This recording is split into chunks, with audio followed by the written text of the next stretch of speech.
Konnichiwa les samouraïs, c'est Delpha et aujourd'hui on se retrouve pour se plonger dans un art martial sacré, ancestral et unique au monde, le sumo. Ce n'est pas juste une baston entre des géants qui se battent, c'est une tradition millénaire, un combat spirituel et un vrai rituel japonais. Préparez-vous à entrer dans le cercle du sumo. Juste une petite chose que je peux rajouter, c'est que le sumo n'est pas juste un simple sport, c'est un véritable art martial ancestral profondément enraciné dans la culture japonaise. Aujourd'hui, je vous emmène dans un voyage fascinant à travers l'histoire du sumo, ses règles, ses traditions et son esprit. Bienvenue sur Découvre Samouraï.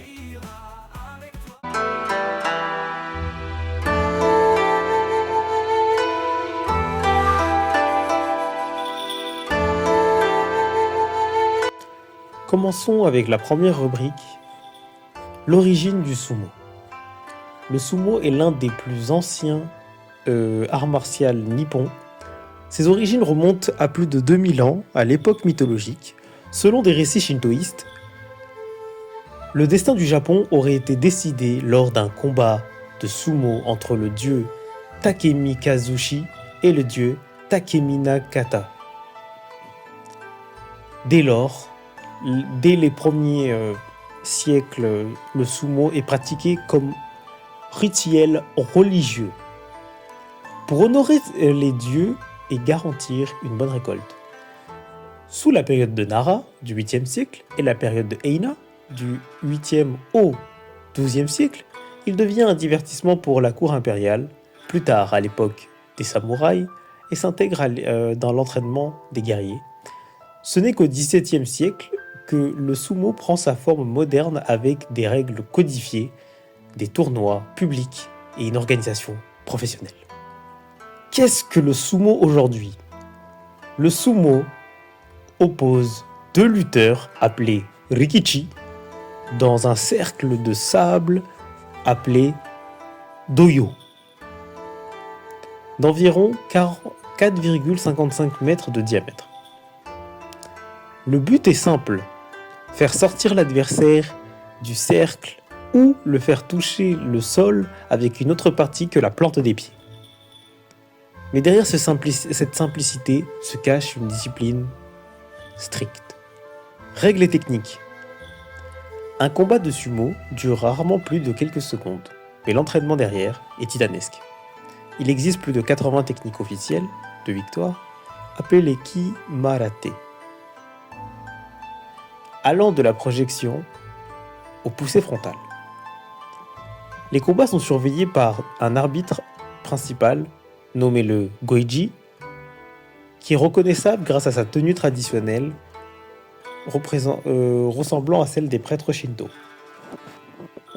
Chaque tournoi professionnel, nommé Basho, dure en moyenne 15 jours, et les meilleurs lutteurs sont classés de façon hiérarchique, allant du simple Gaegashira au prestigieux rang de Yokozuna. Tradition, spiritualité et discipline. Le sumo est profondément lié à la religion shinto. Avant chaque combat, les lutteurs lancent du sel pour purifier l'arène.